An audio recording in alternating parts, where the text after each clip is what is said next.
Hello and welcome बच्चों, आपके अपने चैनल AMPC पे। तो जहाँ पे आप लोग यूनिट्स एंड डायमेंशन खत्म कर चुके थे, खत्म एकदम आग लगा दी थी, है ना। आप लोगों को याद होगा एरर्स के न्यूमेरिकल करे थे, पैरालैक्स मेथड के न्यूमेरिकल्स करे थे, सारी चीजें हो गई थी। अगला टॉपिक जो है बच्चों, जो हमारी अगली हेडिंग होने वाली है, यहाँ पर अगली हेडिंग जो होने वाली है वो काइनेमेटिक्स है। लेकिन मैं काइनेमेटिक्स ऐसे ही अभी स्टार्ट करना नहीं चाहता। मैं चाहता हूँ थोड़ी सी हम लोग मैथ्स की हमें ज़रूरत पड़ती है फिजिक्स में अपनी, तो इसीलिए आज मैंने लिखा है मैथमेटिक्स इन फिजिक्स। ठीक है, तो मैथमेटिक्स इन फिजिक्स के बहुत बहुत बहुत फास्ट है बच्चों, बहुत फास्ट। जैसे सबसे पहले अगर मैं ये कहूँ कि यार अलजेब्राइक फंक्शन भी फिजिक्स में इस्तेमाल होंगे, ठीक है। जैसे क्या कि काइनेमेटिक्स है, तो मैं जरा काइनेमेटिक्स की ही बात करता हूँ। काइनेमेटिक्स में डिस्टेंस एक कंसेप्ट आता है, तो जो डिस्टेंस को मैं ऐसे डिनोट करता हूँ, डिस्टेंस एंड डिस्प्लेसमेंट। तो डिस्टेंस जो कंसेप्ट आया, इसको मैं कह रहा हूँ कि ये है 5t² plus 2t plus let us से 9। तो बच्चों डिस्टेंस डिपेंड्स अपॉन टाइम। गाड़ी चल रही है, हाँ, तो वो गाड़ी अगर हमारी चल रही है तो t², जैसे जैसे गाड़ी चलती रहेगी वैसे वैसे डिस्टेंस बढ़ता रहेगा। तो फंक्शन ये है, this is polynomial. Whole square बनाओ, किसी तरीके से करो, 50 तरीके हैं, तो एक फंक्शन है। तो सबसे पहले तो फिजिक्स के मैथमेटिक्स में फंक्शन ही आता है। फंक्शन में बच्चों आ जाएगा अलजेब्रा, अलजेब्रा के बाद आ जाएगा, मान लो कि ये डिस्प्लेसमेंट हमारी साइन थीटा है, साइन टी, ठीक है। जनरली ये साइन ओमेगा टी होती है,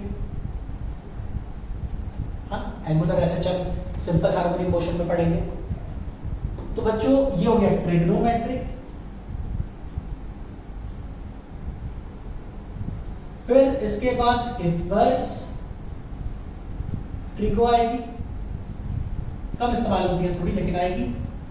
इन्वर्स ट्रिग्नोमेट्री के बाद एक्सपोनेंशियल फंक्शन आएंगे, और एक्सपोनेंशियल के बाद लॉगरिथमिक फंक्शन आएंगे, और भी इस तरीके के हमारे बेसिक से फंक्शन है। वो एक फंक्शन दूसरे फंक्शन का कॉम्प्लेक्स भी हो सकता है। मतलब लॉगरिथम के अंदर ट्रिग्नोमेट्री, ट्रिग्नोमेट्री के अंदर अलजेब्रा। तो ट्रिग्नोमेट्री के अंदर अलजेब्रा कैसी होगी, ओमेगा, या ऐसे समझ लो 90² प्लस 70 प्लस 3। तो डिस्प्लेसमेंट ये भी हो सकती है, तो अलजेब्रा का ट्रिग्नोमेट्री बना दिया। तो एक फंक्शन के अंदर दूसरा फंक्शन। अच्छा, अगेन हमारा पिछला टॉपिक आप लोगों को याद होगा, scope and excitement of physics. Scope and excitement of physics में हम लोगों ने क्या पढ़ा था? देखो बच्चों, कुछ भी चीज बेकार नहीं है, बहुत इंपॉर्टेंट है और हर चीज इस्तेमाल होती है। ये पढ़ा था हमने स्कोप एंड एक्साइटमेंट में। हर चीज हमें इस्तेमाल करनी होगी अपने एग्जाम्स में, अपने डेली लाइफ में। जैसे कोई गाड़ी कैसे चल रही है उसकी इक्वेशन लिखो, तो बच्चों उसकी इक्वेशन सिर्फ इन 5 फंक्शन में आ जाए इतनी आसान नहीं है, ठीक है। तो वो हमारी सिर्फ इन 5 में आ जाए तो ऐसा नहीं है। इसके अलावा और भी फंक्शन हो सकते हैं, किसी फंक्शन के कॉम्बिनेशन हो सकते हैं, तो हम लोग ये पढ़ेंगे। फिर इन फंक्शन का ग्राफ पढ़ेंगे बच्चों, ठीक। और फिर आता है इसके बाद कैलकुलस। तो बच्चों इसके बाद हम लोग पढ़ेंगे कैलकुलस। कैलकुलस बेसिकली 2 पार्ट्स में डिवाइडेड है, एक डिफरेंशिएशन और एक इंटीग्रेशन। तो बच्चों आज की क्लास हमारी स्टार्ट होती है कैलकुलस से। तो मान करके चल रहा हूँ ये वाले टॉपिक्स आप लोगों को थोड़े बहुत आते होंगे, ग्राफ प्लॉट करने आप लोगों को थोड़े बहुत आते होंगे। जैसे ग्राफ से मुझे याद आया, आप लोगों ने ये छोटी क्लास में पढ़ा था, ठीक है, अपनी पुरानी क्लास में आप लोगों ने पढ़ा था। तो ये जो है आप लोगों का ग्राफ, इट इज लाइक ऐसे समझो कि x² plus 2x plus let us से 1, ये है y, ये इसको 1 मत करो, इसे मैं 3 कर देता हूँ, ठीक है। तो बच्चों इसका जो ग्राफ बनता था वो ऐसा होता था, ये x एक्सिस है, ये y एक्सिस है। तो बच्चों x और y एक्सिस के करस्पॉन्डिंग जो इसका हमारा ग्राफ बनता था वो कुछ ऐसी शेप का आता था, समझ रहे? कुछ ऐसी शेप का आता था। तो इस ग्राफ का ना अब एक नाम होगा पैराबोला। पैरा किसने बोला? हाँ, इसका नाम होगा पैराबोला, ठीक है, ऐसा कुछ नहीं है, जस्ट किडिंग। हाँ, तो बच्चों यहाँ पर होता क्या है कि ये एक फंक्शन है, और ये फंक्शन क्या है, इस फंक्शन में एक बात को समझो कि y depends upon x and how it is depending, it is x square. तो बच्चों इसका ग्राफ आप लोगों ने पिछली 10th क्लास में पढ़ा था कि कैसे प्लॉट करते हैं, ग्राफ पेपर पे आपने प्लॉट करा था, ग्राफ पेपर पे इसे आप लोग ओरिजिन मान के इस तरीके से बढ़ रहे हैं, है ना। तो ये हमारा ग्राफ का कंसेप्ट होगा। तो ग्राफ थोड़े बहुत आप लोगों को आते होंगे, बाकी ग्राफ्स हम लोग अगर आपको लगता है मेरे को डिस्कस करने हैं तो आप लोग नीचे कमेंट में जरूर टाइप करो, कमेंट में टाइप करके मुझे बताओ, तो मैं यहाँ से यहाँ तक की क्लास लूंगा, यहाँ से यहाँ तक आप लोगों को चीजें पढ़ाऊंगा। फिलहाल आज मैं सीधा कैलकुलस से स्टार्ट करवा रहा हूँ बच्चों, आप लोगों को डिफरेंशिएशन सिखा रहा हूँ, ठीक। तो डिफरेंशिएशन क्या है? डिफरेंशिएशन हमारी कैलकुलस की वो ब्रांच है जो ये बताती है कि पर्टिकुलर कोई फंक्शन y जो x पर डिपेंड करता है वो कैसे बदल जाएगा अगर x को बढ़ा दिया जाए। मतलब अगर x को तुमने x प्लस डेल्टा x कर दिया तो y क्या हो जाएगा, y will be y plus delta y, y will be y plus delta y। तो delta y upon delta x के रेशियो को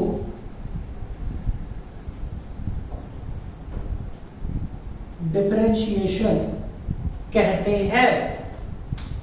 रिपीट कर रहा हूं, एक टेढ़ा मेढ़ा सा फंक्शन, हालांकि टेढ़ा मेढ़ा नहीं था, ये किसी ने बोला कि इसका नाम पैराबोला है, तो ये पैराबोला है, और पैराबोला में x ये ब्लैक वाली डार्क वाली लाइन है। तो अगर मैं x को, ये x की एक वैल्यू होगी, तो ये x हुआ बच्चों, x को मैंने बढ़ा दिया और ये x प्लस डेल्टा x हो गया, यानी x में छोटा सा बदलाव। तो y में कितना बदलाव आ गया बच्चों, तो y पहले यहां था और फिर y यहां पहुंच गया। देखो समझो, जो मैंने एक छोटा सा यहां पर x लिखा है तो वो x है, और जो मैंने एक लंबी सी लाइन खींच दी ये x प्लस डेल्टा x है, यानी x में छोटा सा डेल्टा x। अच्छा, अब ये डेल्टा x क्या होगा, ये डेल्टा x अत्यधिक छोटा होगा, कितना, इट इज टेंडिंग टू 0, ठीक।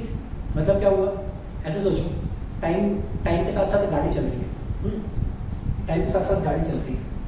तो बच्चों टाइम हो गया x और गाड़ी का डिस्टेंस हो गया y, गाड़ी चल रही है। तो इस वक्त, मतलब मैंने बोला कि इस वक्त बज रहे हैं 12 बज गए, ठीक है बच्चों, चलो 12, तो 12 बज रहे हैं, तो 12 बजकर 0 मिनट 0 सेकेंड, ठीक है। तो बच्चों अगर इस वक्त 12 बज रहे हैं तो हमारी गाड़ी का कुछ फाइनाइट डिस्टेंस है, स्टार्टिंग फ्रॉम अवर होम, घर से शुरुआत करते हैं, एक पर्टिकुलर डिस्टेंस है। मैंने बोला 12 बजकर 0 मिनट और 1 सेकंड में गाड़ी का क्या सीन होगा, थोड़ी सी 1 सेकंड में तो आगे बढ़ गई होगी ना। तो 1 सेकंड क्या है, it is very small time, it can be considered to be 0, like very small time. तो उसमें गाड़ी का डिस्प्लेसमेंट कितनी बड़ी होगी यार, जरा सी बड़ी होगी। तो डेल्टा y थोड़ा सा बढ़ गया, कितना बढ़ा, ये y एक्सिस पे लिखा है मैंने, ठीक। तो यही डेल्टा y और डेल्टा x के रेशियो को डिफरेंशिएशन कहते हैं, ठीक। आई बात समझ में, ये डिफरेंशिएशन का एक्चुअल कंसेप्ट था जो आप लोगों को मैथ्स में पढ़ना है और मैथ्स में समझना है। मैं अपनी फिजिक्स पर स्टिक करता हूँ और मैं जरा फिजिक्स में बता देता हूँ कितना यूज करता है। फिलहाल ये एक्चुअल कंसेप्ट था बच्चों, जो सारे हमारे जेई एस्पिरेंट है वो लोग अपने मैथ्स सब में चैप्टर 13 है एनसीईआरटी में, वो आप लोग पढ़ोगे, ठीक है। और जो हम लोगों को फिजिक्स में अभी रिक्वायर्ड है वो मैं अभी बता रहा हूँ। जितने बच्चे नीट एस्पिरेंट हैं, जितने लोगों के पास मैथ्स नहीं है, वो लोग सिर्फ मेरी इस क्लास को समझ लें, काफी होगा, ठीक है। देखते हैं बच्चों, हेडिंग क्या है मेरी, डिफरेंशिएशन। हेडिंग क्या है मेरी, हेडिंग है डिफरेंशिएशन। डिफरेंशिएशन क्या है, breaking a physical quantity into very small segments. तो इसकी हेडिंग क्या होगी बच्चों, breaking a physical quantity into very small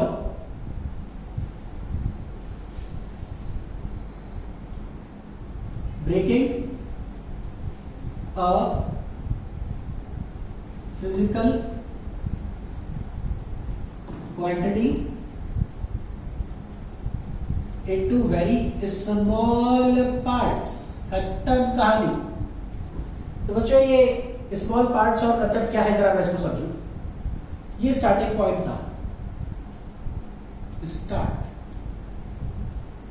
ये दूरी यहां से शुरू हुई, यहां पर खत्म हुई, तो इसको मैं एंड पॉइंट या फाइनल पॉइंट कह रहा हूं बच्चों, खत्म, फाइनल। दूरी यहां से शुरू होती है, ये लाइन में आगे गई यहां तक, तो यहां से यहां तक पहुंच गई, इनिशियल से फाइनल। बात आ रही है बच्चों समझ में? तो ये हुआ मेरा इनिशियल से फाइनल। अब इनिशियल से फाइनल तक का डिस्टेंस वेरिएबल है, कितना वेरिएबल है? x। तो डिफरेंशिएशन का क्या मतलब होता है? डिफरेंशिएशन का एक बहुत आसान सा मतलब है, इसके छोटे छोटे छोटे छोटे और भी ज्यादा छोटे टुकड़े कर दो। अच्छा, ये टुकड़े करने का मतलब क्या हुआ? ठीक है कि एकदम मोटी मोटी कर दी, ठीक है।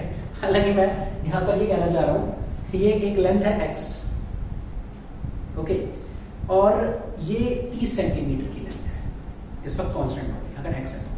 तो मैंने बोला इस 30 सेंटीमीटर के स्केल को तुम्हें 10,000 हिस्सों में कट 10,000 हिस्से 30 सेंटीमीटर में, एक हिस्सा कितना बड़ा होगा बच्चों?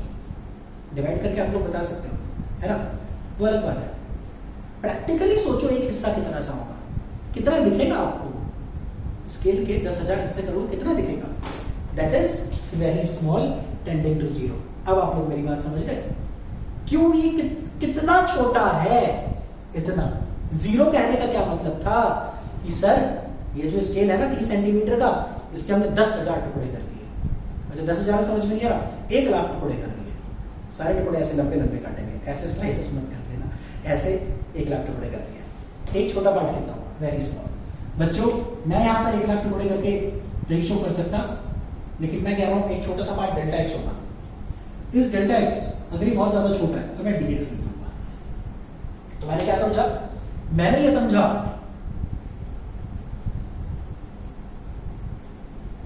Differentiation of x is dx।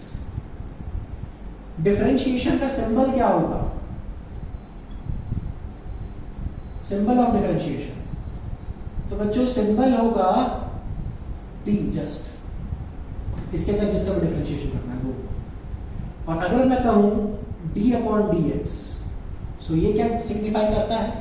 It denotes, d upon dx denotes, अच्छा d upon dx of bracket यानी किसी भी फिजिकल क्वांटिटी का d अपॉन dx क्या शो करता है?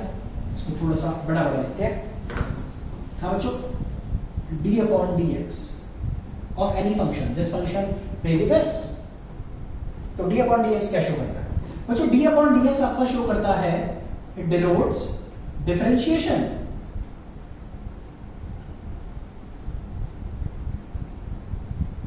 ऑफ अ, हम लोग अपनी फिजिक्स में बात कर रहे हैं तो इसलिए मैं फिजिकल क्वांटिटी कह रहा हूं, वरना होता ही ये फंक्शन है। डिफरेंशिएशन ऑफ अ फंक्शन होता है, मेरे को फंक्शन से ज्यादा मतलब नहीं है, मेरी फिजिकल क्वांटिटी से मतलब है। हाँ, differentiation of a physical quantity, differentiation of a physical quantity with respect to x। अब स्पेशल केस देख, अगर x इज डिस्टेंस, डिस्टेंस का मतलब लेंथ होता है, देन d अपॉन dx का मतलब है, d अपॉन dx का मतलब है ग्रेडियंट। ग्रेडियंट वर्ड आप लोगों ने नया नहीं सुना है, ग्रेडियंट वर्ड आप लोग पहले से जानते हैं, ठीक है बच्चों। अच्छा, इसका एक और सिंबल है, वो सिंबल ओके बच्चों। तो आगे बढ़ते हैं हम लोग, मैं जरा ये फंक्शंस मिटा देता हूं यहां। आगे की कहानी क्या है भाई? d अपॉन dx है differentiation of a physical quantity with respect to x। अगर x डिस्टेंस हो जाए तो भैया ये ग्रेडियंट होता है। d अपॉन dx क्या होता है? ग्रेडियंट होता है। ग्रेडियंट और डिटेल में 12th क्लास में बताऊंगा, ठीक है। फिलहाल अभी इतना ही मानो, ओके बच्चों। आगे की कहानी, तो भैया अगर d अपॉन dt हो जाए तो क्या होगा? तो इसका मतलब differentiation of a physical quantity with respect to time, t अगर टाइम है तो differentiation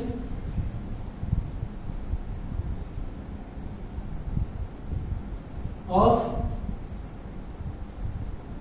physical quantity with respect to time. क्यों? क्योंकि t तो समय है, मैं समय हूँ। कितने लोगों को पता है? देख रहे होंगे अभी आजकल। हाँ तो भैया टी टाइम, तो टाइम भी आ गया। ओके आगे, इसको ना बच्चों रेट कहते हैं। ठीक है, क्या रेट है? तो बच्चों D upon D T rate होता है, समझ में आ रहा है? बहुत बहुत ज्यादा आसान है। तो ये हमारे बेसिक डिफरेंशिएशन हुए। अदरवाइज सिर्फ डी लिख देना, डिफरेंशिएशन का सिंबल है। डी अपॉन डी एक्स जो नीचे लगा उसके रिस्पेक्ट में डिफरेंशिएट कर रहे हैं। ठीक है, इतनी बड़ी लाइन एक्स का डिफरेंशिएशन डी एक्स। ठीक है, तो यहाँ तक आप लोगों को आ रहा है समझ में? ओके बच्चों, ये वाला सेगमेंट आप लोग नोट कर लो, बिकॉज मैं ये वाला सेगमेंट अभी मिटाऊंगा। हाउएवर मैं अभी ये वाला सेगमेंट मिटाने के मूड में नहीं हूँ, तो आप लोग पहले ये वाला सेगमेंट नोट करो, फिर हम लोग फॉर्मूले लेते हैं। ठीक है ओके बच्चों, तो फिलहाल हम लोग डिफरेंशिएशन के फॉर्मूले की बात कर रहे हैं। फॉर्मूलेस, ठीक है, या सिर्फ फॉर्मूला, हम लोग इटालियन में बात नहीं कर रहे। ठीक है भाई, चलो फॉर्मूले डिफरेंशिएशन के। नंबर 1, अगर d अपॉन डी एक्स, यानी मैं सारे डिफरेंशिएशन, बच्चों समझना, मैं सारे डिफरेंशिएशन x के रिस्पेक्ट में ले रहा हूं, तो d upon D x of constant आ जाए तो, अच्छा कांस्टेंट क्या होता है? अरे भाई लोग कांस्टेंट आप लोग पढ़ चुके हो। यानी d upon D x, d upon D x, d upon D T 5000 का डिफरेंशिएशन होगा। 5000 कांस्टेंट होता है, कांस्टेंट का डिफरेंशिएशन नहीं होता है। ठीक है, तो differentiation of constant number is 0। मतलब भैया कंसेप्ट क्या था कि x को थोड़ा सा बढ़ाएंगे y कितना बढ़ेगा? बेटा x को तो बढ़ा ही नहीं सकते, x तो कांस्टेंट है ना, समझ गए? तो y कितना बढ़ेगा? यहाँ से बहुत सिंपल सा कंसेप्ट था, कांस्टेंट का डिफरेंशिएशन 0 होगा। ओके, तो एक और चीज, dx ऑफ कांस्टेंट, तो बच्चों मैं कांस्टेंट को c ले रहा हूं, तो c into x क्या होगा? बच्चों ये बहुत जरूरी है समझने के लिए। कांस्टेंट के साथ कोई वेरिएबल है क्या? 5000 लिखा था ना भाई ने, 5000 लिखा था ना यार, बोल नहीं रहे तुम? 5000 का, तो 5000 के साथ कोई वेरिएबल था क्या? नहीं था, केवल कांस्टेंट 0। अब की बार 5000 के साथ वेरिएबल भी आया है, तो बच्चों c बाहर, और ये होगा dx अपॉन dx, कट के एक आ गए, हालांकि ये कटते रहे हैं, dx upon dx equal function थे, तो यहाँ से ये सिर्फ c रहेगा। तो बच्चों अगर कांस्टेंट के साथ वेरिएबल है तो सर हम लोग वेरिएबल का तो डिफरेंशिएशन करते हैं, कांस्टेंट का नहीं करते। ठीक है, वेरिएबल का डिफरेंशिएशन करते हैं, कांस्टेंट का नहीं। ओके सुनो, d अपॉन dx, x की पावर n, कहां थी? खत्म, x की पावर n। यानी मैं इसके बाद जो भी पढ़ाऊंगा कुछ नहीं आएगा सर, सिर्फ यही आएगा फॉर्मूला नंबर 3। हालांकि मैं पढ़ाऊंगा जरूर। ठीक है, ओके, क्या पता कुछ आपको वहां से नहीं आए, लेकिन फॉर्मूला नंबर 3 अगर किसी को याद नहीं होता, ठीक है, तो वो बच्चा मेरे से बहुत बैठता है। फॉर्मूला नंबर 3 के बिना गाड़ी नहीं चलेगी। x की पावर n, बच्चों इसकी कहानी समझो, n कांस्टेंट है, x वेरिएबल है, तो डिफरेंशिएशन करके चीज छोटी हो जा रही है, तो x की पावर 1 कम हो गई, छोटी हो गई, और जो नंबर था वो इधर मल्टीप्लाई हो जाएगा। ठीक है, तो ये है हमारा एक सिंपल सा कंसेप्ट। तो n क्या है बच्चों? n कांस्टेंट है, ये डिफरेंशिएशन ऑफ x की पावर n आएगा। यहां से देखिए, x की पावर बाहर और पावर 1 से कम। ठीक है, इसी बात पे एक सवाल करते हैं, d upon D x square कितना होगा? सर स्क्वायर है पावर 2 बाहर, और x की power 2 minus 1 which is x। तो बच्चों x स्क्वायर का डिफरेंशिएशन कितना होता है? 2x with respect to x अगर कर रहे हैं। तो बच्चों यहाँ तक आगे समझ में आसान आसान आसान, बेहद बेहद बेहद आसान। Okay, number 4। अरे सर आपने तो यही तक कहा था, सर ने यही तक कहा था, तो यार यही तक करो। ठीक है, ओके, आगे आगे देखो नंबर 4। नंबर 4 क्या है भाई? नंबर 4 है d अपॉन dx ऑफ, यहाँ पर वेरिएबल की पावर कांस्टेंट थी। अच्छा, इसी कैटेगरी का अगर मैं एक सवाल कहूँ आप लोगों को कि a इंटू एक्स की पावर n है, तो कहीं ना कहीं मैंने बस लाइनें बढ़ा दी, इसकी जरूरत नहीं थी। कांस्टेंट है बाहर निकालेंगे, है ना, कांस्टेंट है बाहर निकालेंगे तो x की पावर n का डिफरेंशिएशन कर देंगे। तो बच्चों ये तो फॉर्मूला नंबर 2 और 3 को कंबाइन करके मैं 4 बना रहा हूँ, समझ रहे हो मेरी बात। इसमें अगर a हटा दूँ तो फॉर्मूला नंबर 3 बन गया, और x की पावर n को सिर्फ x कर दूँ तो फॉर्मूला नंबर 2 हो गया। तो वही तो हुआ, पहले a अलग बाहर, x की पावर n का डिफरेंशिएशन n, x की पावर n माइनस 1। यहाँ पे a और n कांस्टेंट है, a और n कांस्टेंट है, CONST लिख रहा हूँ मैं, कांस्टेंट है। नंबर 4 कहानी खत्म, इस तरीके से समझ में आया। ओके बच्चों, नंबर 5 आगे आगे आगे बढ़ते हैं। यहाँ पर अगला सवाल है d/dx sin x, साइन का डिफरेंशिएशन क्या होगा। तो बच्चों देखो, यहाँ तो मैंने बोला था, ये किसी ने बोला है कि इसका ग्राफ पैराबोला है, तो ये पैराबोला ग्राफ है। साइन का एक डिफरेंट टर्म होता है, वो ट्रिग्नोमेट्रिक फंक्शन है। ये अलजेब्राइक था, वो ट्रिग्नोमेट्रिक, याद है ना, फंक्शन अभी लिखे थे। तो ट्रिग्नोमेट्रिक फंक्शन में साइन किस तरीके से वेरी कर रहा है, साइन x को x प्लस डेल्टा x कर देंगे तो y किस तरीके से वेरी करेगा। तो यहाँ पर ये वेरिएशन है जो इस बेसिस पर हमारा कंसेप्ट आया है, और मैं इसी कंसेप्ट को कहूँ तो साइन x का डिफरेंशिएशन बच्चों cos x आता है। इसी कैटेगरी में अगर मैं नेक्स्ट कहूँ तो अगर मैं cos x का डिफरेंशिएशन बच्चों d/dx cos x, cos का डिफरेंशिएशन माइनस साइन x होता है। अच्छा, बड़ा आसान सा नहीं हो गया, अगर साइन का cos का साइन, ठीक है, इस तरफ c आ रहा है तो माइनस कर दिया, ठीक है। तो साइन का cos का माइनस साइन, ऐसे भी कह सकते हैं। तो इसके बाद की कहानी क्या है, इसके बाद ये मैंने थोड़ा आसान वाले पहले लिख रहा था, और बाकी ट्रिग्नोमेट्रिक फंक्शन बाद में खत्म करेंगे। इसके बाद नंबर 7 में एक्सपोनेंशियल फंक्शन पर आते हैं बच्चों, d/dx ऑफ e की पावर x। तो e की पावर x एक्सपोनेंशियल फंक्शन है, जहां पर e होता है हमारा, e एक कांस्टेंट नंबर है, e होता है हमारा, मैं ये लिख देता हूं यार, e होता है हमारा 2.7। दूसरा डिफरेंशिएशन क्या होगा बच्चों, डिफरेंशिएशन सबसे आसान, इसका डिफरेंशिएशन होगा e की पावर x ही होगा, ठीक है। तो ये हमारा, तो इसका डिफरेंशिएशन e की पावर x का e की पावर x ही होगा। इट इज वेरी सिंपल, इसमें कुछ भी टफ नहीं है, ठीक है। e की पावर x का differentiation same, where e is 2.71, it is just a number। Okay बच्चों, इसके बाद अगर मैं कहूं e तो एक कांस्टेंट नंबर हो गया 2.71, अगर सिर्फ 2 होता तो क्या होता, समझना मेरी बात को। देखो जैसे यहाँ क्या हुआ, वेरिएबल की पावर कांस्टेंट, हर की बार कांस्टेंट की पावर वेरिएबल। अच्छा, वो कांस्टेंट क्या होना चाहिए, e 2.71। अगर नहीं हुआ तो अरे बोलो यार, अगर नहीं हुआ तो देख लेते हैं, ऐसे कैसे, है ना भाई, a की पावर x, तो a की पावर x का, अरे भाई e की पावर x का वही था, तो a की पावर x का भी a की पावर x होगा। बस फर्क है कि एक्सपोनेंशियल और लॉगरिथमिक फंक्शन बच्चों आपस में जुड़े हुए होते हैं, तो यहां पर एक log a आ जाएगा, ठीक।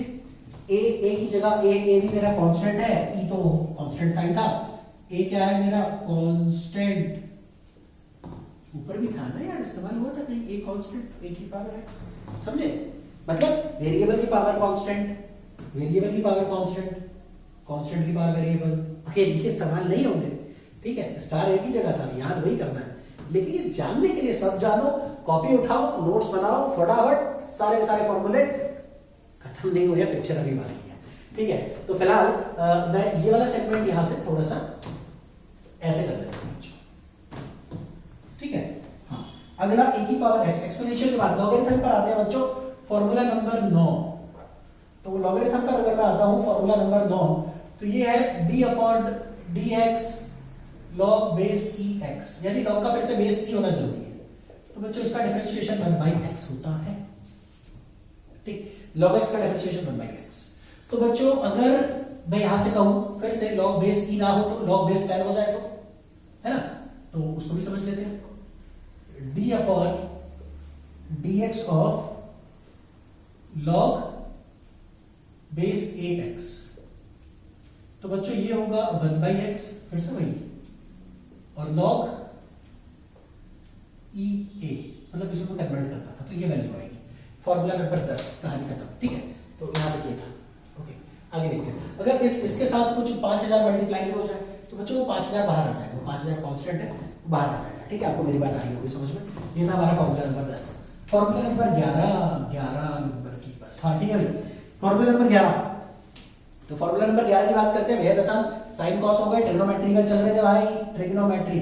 साइन कॉस के बाद अगला क्या आता है, बोलो फटाफट, tan theta. Sine upon cos tan theta. तो बच्चों टेन का डिफरेंशिएशन होता है सेक स्क्वायर एक्स, ठीक। विद रिस्पेक्ट टू एक्स था तो डीएक्स आएगा, पर्दा चेंज हो जाता। 11वां नंबर। 12वां नंबर है D upon D x of cot of x. तो बच्चों ये आएगा माइनस कोसेक स्क्वायर एक्स, ठीक। याद करो, देखो साइन का कॉस, कॉस का साइन, हाँ, टेन का सेक, कॉट का कोसेक, समझ। अच्छा एक चीज और, ये माइनस की कहानी मैं थोड़ी देर में बताऊंगा, बड़ी अच्छी से ट्रिक है, ठीक है, याद करने की। फॉर्मूला 12 हो गया। Formula number 13 D upon D x of tan, अब सेक सेक हो गया, sec theta, sec X, it is sec X tan X होता है। D upon D x of sec theta is sec theta tan theta, या sec X tan X, okay. एक और trigonometry का formula number next, D upon D x of sec के बाद आएगा cosec, तो बच्चों आएगा minus cosec square x cot, sorry minus cosec x cot x, cosec x and then cot x, तो ये आएगा। तो बच्चों यहां पर देखो क्या होगा, मैं एक बार आपको कहानी बताता हूं। तरीके तो यही रहेंगे, आप ऐसे देख लो, डिफरेंशिएशन में सी से स्टार्ट होने वाले लेटर का अगर डिफरेंशिएशन कर रहे हैं तो माइनस का साइन आ रहा है, कॉस कॉट कोसेक, तो माइनस का साइन आ रहा है, ये याद करने का तरीका होगा। तो बच्चों ये हुआ। इस कैटेगरी में जरा एक और मैं फॉर्मूला बता देता हूं आपको, थोड़ा सा हालांकि अलग है। अगर मैं कहूं कि मैं D upon D x of you करूं और यू वेरिएबल है, तो मेरा answer D you upon D x आएगा, सिंपल, ठीक है। तो फिलहाल इसको रखते हैं क्योंकि ये चेन रूल है, इसको समझने में थोड़ा सा टाइम लगेगा। इस मतलब फॉर्मूला नंबर 14 तक या बीच के ये 4 फॉर्मूले कभी इस्तेमाल नहीं होंगे, हमारी फिजिक्स में तो नहीं होंगे, मैथ्स में होंगे, ठीक है। तो ये हमने लिखे क्यों थे, तो भाई ऐसे लिख दिया था, बस मन कर रहा था। फिलहाल आप लोग आगे बढ़ जाओ और इंपॉर्टेंट सवाल बनाओ। फॉर्मूला नंबर 15 ये है D upon D x of u plus v या u minus we.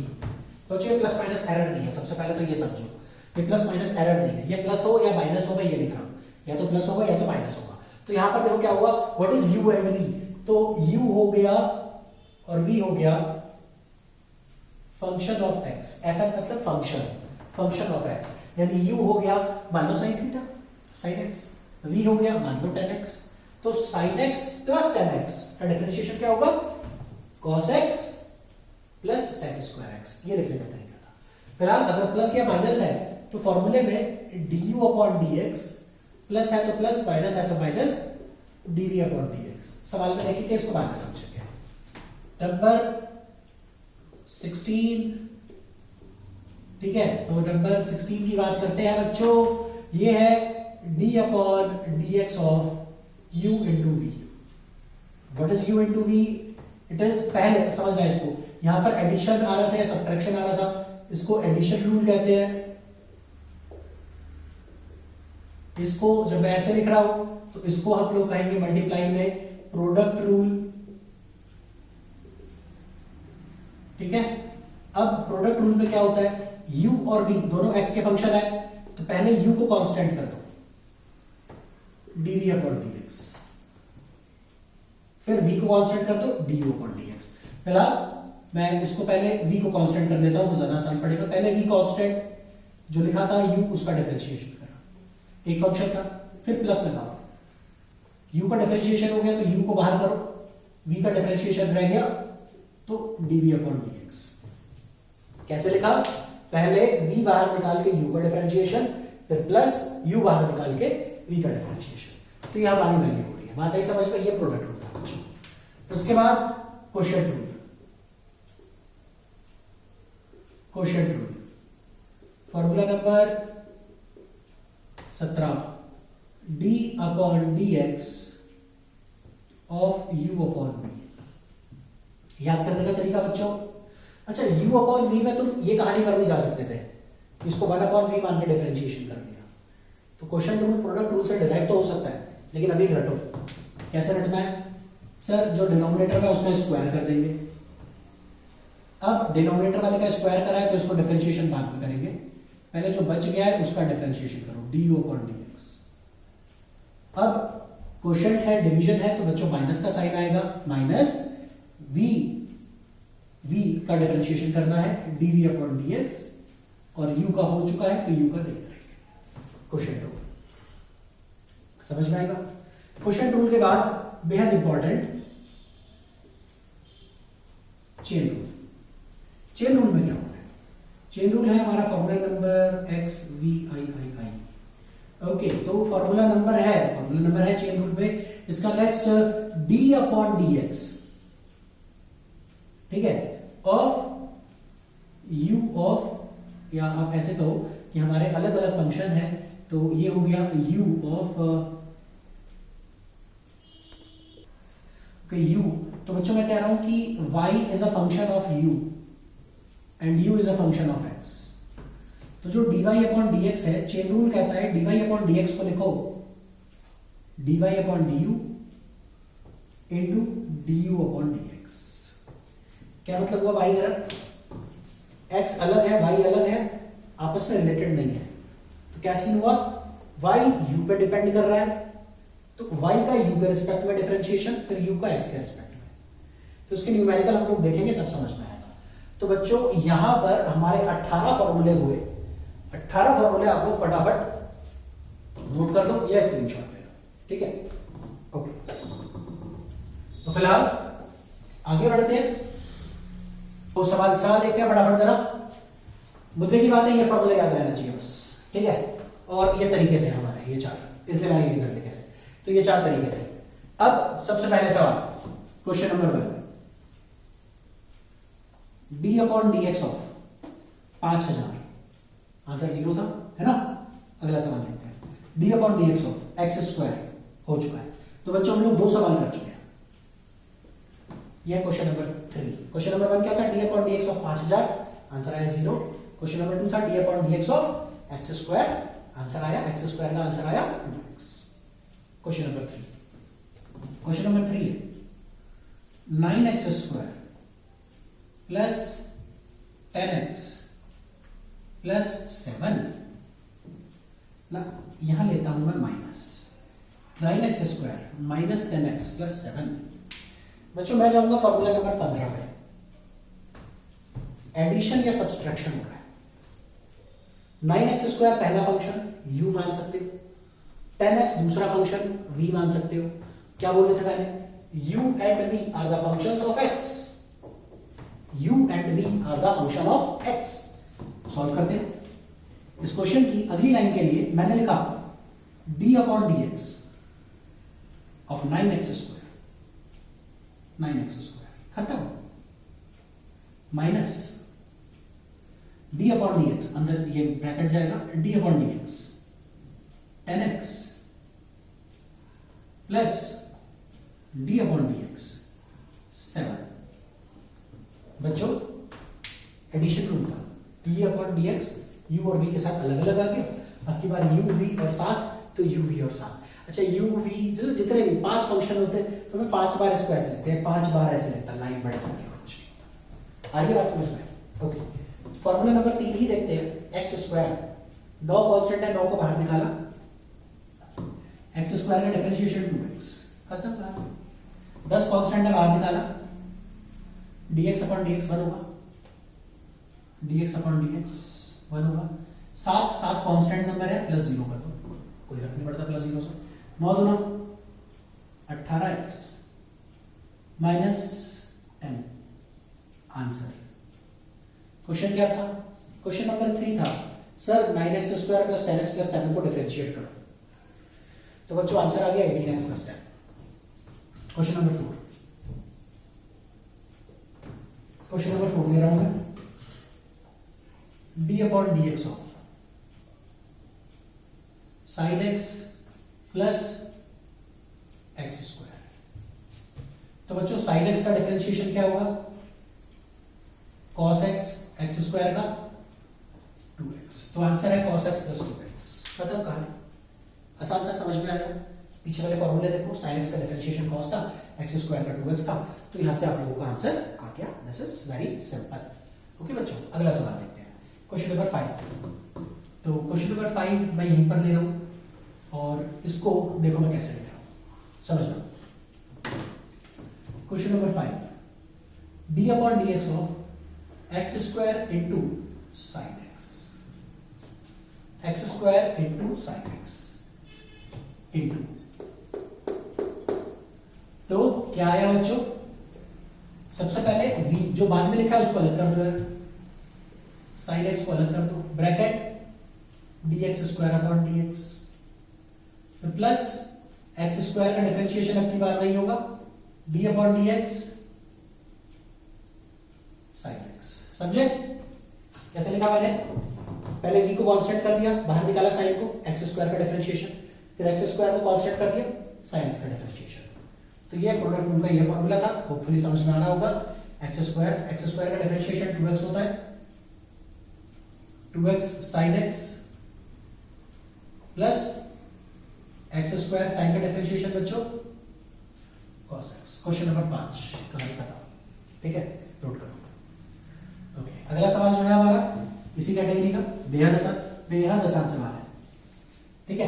Question number 6, question number, हाँ तो फिर सवाल है d अपॉन dx। बच्चों मैं cos भी यूज कर सकता था, अभी sin यूज कर रहा हूं, x square upon sine x. Product हो गया, क्वेश्चन की बात कर रहे हैं, प्रोडक्ट हो गया, क्वेश्चन की बात कर रहे हैं। ध्यान से देखो बच्चों, क्वेश्चन टूल में दोनों डिवाइड में आ रहे हैं, डिवाइड में आ रहे हैं, तो बच्चों जो डिवाइड वाला है उसका स्क्वायर कर दिया, जो डिवाइड वाला है उसका स्क्वायर, साइन स्क्वायर एक्स, फिर जो डिवाइड वाला है उसको एज इट इज लिख दिया, उसके साथ मल्टीप्लाई में u का डिफरेंशिएशन, u क्या है ऊपर वाला, तो dx स्क्वायर अपॉन dx। समझे? यहां पर देखो क्या होगा, साइन एक्स डिनोमिनेटर है तो साइन एक्स का स्क्वायर, ठीक, फिर ये डिनोमिनेटर में आ गया, इसको साइन करो, न्यूमरेटर में क्या है एक्स स्क्वायर, तो बच्चों एक्स स्क्वायर का differentiation, okay, then minus, question टूल में माइनस आता था, माइनस, अब साइन एक्स का डिफरेंशिएशन नहीं हुआ है और एक्स स्क्वायर का हो गया है, तो जिसका हो गया उसको बाहर और जिसका नहीं हुआ है उसका भी डिफरेंशिएशन कर दो, पूरा फंक्शन हो गया साइन एक्स अपॉन dx। तो अब क्या आया, ये एक्स स्क्वायर का डिफरेंशिएशन बच्चों 2x into sine X minus X square sine का differentiation cos x upon sine square X. अब चाहो तो डिवाइड करके इसको और लिख सकते हो कि एक साइन से एक साइन कट गए, 1 अपॉन साइन जो होता है वो हमारा कोसेक होता है, लिख सकते हो। ये आंसर परफेक्टली फाइन है, कोई समस्या नहीं है इसमें, ठीक, आ रही बात समझ में? तो ये हमारा सवाल होगा बच्चों, क्वेश्चन नंबर 6। ओके, अब जरा चेन रूल दिखाता हूं आपको। Question number 7, 9x square plus 5x 9x cube plus 5 की पावर स्क्वायर होता है और फिर डिफरेंशिएशन करना है, तो आप क्या बोलोगे सर होल स्क्वायर ओपन कर लेंगे, आंसर आ जाएगा बहुत आसान। तो मैं इसकी पावर इसीलिए 6 कर देता हूं। अब होल की पावर 6 आप लोग ऊपर नहीं कर सकते, ठीक है। क्वेश्चन नंबर 7, क्वेश्चन नंबर 7 देखो बच्चों,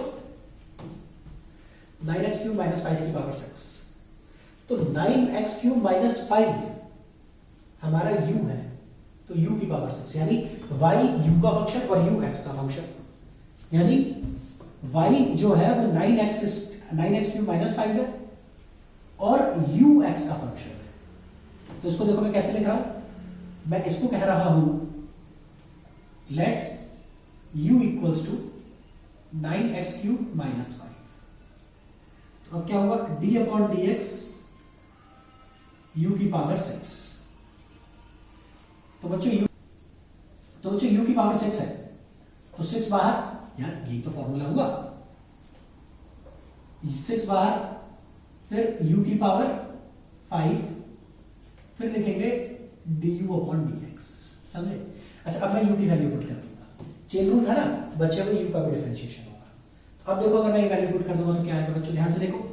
6 u की जगह क्या लिखूंगा, 9x³ माइनस 5 की पावर 5। हाँ, अब डिफरेंशिएशन d/dx 9x³ माइनस 5। तो बच्चों आप लोगों को पता है 9x³ का डिफरेंशिएशन और 5 का डिफरेंशिएशन 0। देखो, पावर का डिफरेंशिएशन अलग करा, चेन रूल का मतलब फंक्शन ऑफ अ फंक्शन, यानी एक हो गया पावर और एक हो गया x। तो पावर का डिफरेंशिएशन करके ये फॉर्मूला आ गया, फॉर्मूला नंबर 3। मैंने कहा था यही फॉर्मूला यूज होगा। और अब जो बचा, इसमें पावर नहीं है, तो मैं इसको कैसे लिखूंगा, इसको मैं लिखूंगा, देखो बच्चों ध्यान दो 6 9x³ माइनस 5 की पावर 5 इंटू 9x³ का डिफरेंशिएशन 9 इंटू 3 इंटू x²। 5 का डिफरेंशिएशन 0 होगा। तो बच्चों यहाँ 9 3 27, 27 इंटू 6, तो ये आपको मल्टीप्लाई करना पड़ेगा, ठीक है। तो यहाँ से अगर मैं कहूँ तो मेरी जो वैल्यू आ रही है वो आ रही है, या 6 3 18 81 81 दूनी, ये आ गया 162 x²। देखो 6 into 9 into 3, 162 into x² into ये क्या, इंटू 9x³ माइनस 5 का होल पावर 5। तो ये जो भयंकर सा फंक्शन था, इसका ये आंसर आएगा। समझ गए? तो चेन रूल हालांकि इतनी जल्दी नहीं आएगा, हम लोग धीरे धीरे और भी करेंगे, ठीक। अभी मैं आप लोगों को कुछ क्वेश्चंस होमवर्क के लिए लिखता हूं और फिर हम लोग इसको आगे पढ़ेंगे, ठीक है। ओके बच्चों, तो क्वेश्चन नंबर 7 आप लोगों का हो गया। क्वेश्चन नंबर 8 9 10 11 12 5 क्वेश्चन होमवर्क दे रहा हूं, ठीक है। So you can note down those questions. आज की क्लास हम लोग यहीं तक रखते हैं। मेरा बेसिक टारगेट ये था कि आप लोग डिफरेंशिएशन के ये फॉर्मूले सीखो। दूसरा हमारा टारगेट है कि हम लोग इन फॉर्मूले को अप्लाई करना सीखें। तो इसलिए मैं आपको थोड़ा सा टाइम देता हूँ, आप लोग इसको, इन क्वेश्चंस को एक बार अटेम्प्ट करो, ठीक है। और अगली क्लास में हम लोग इंटीग्रेशन पढ़ेंगे।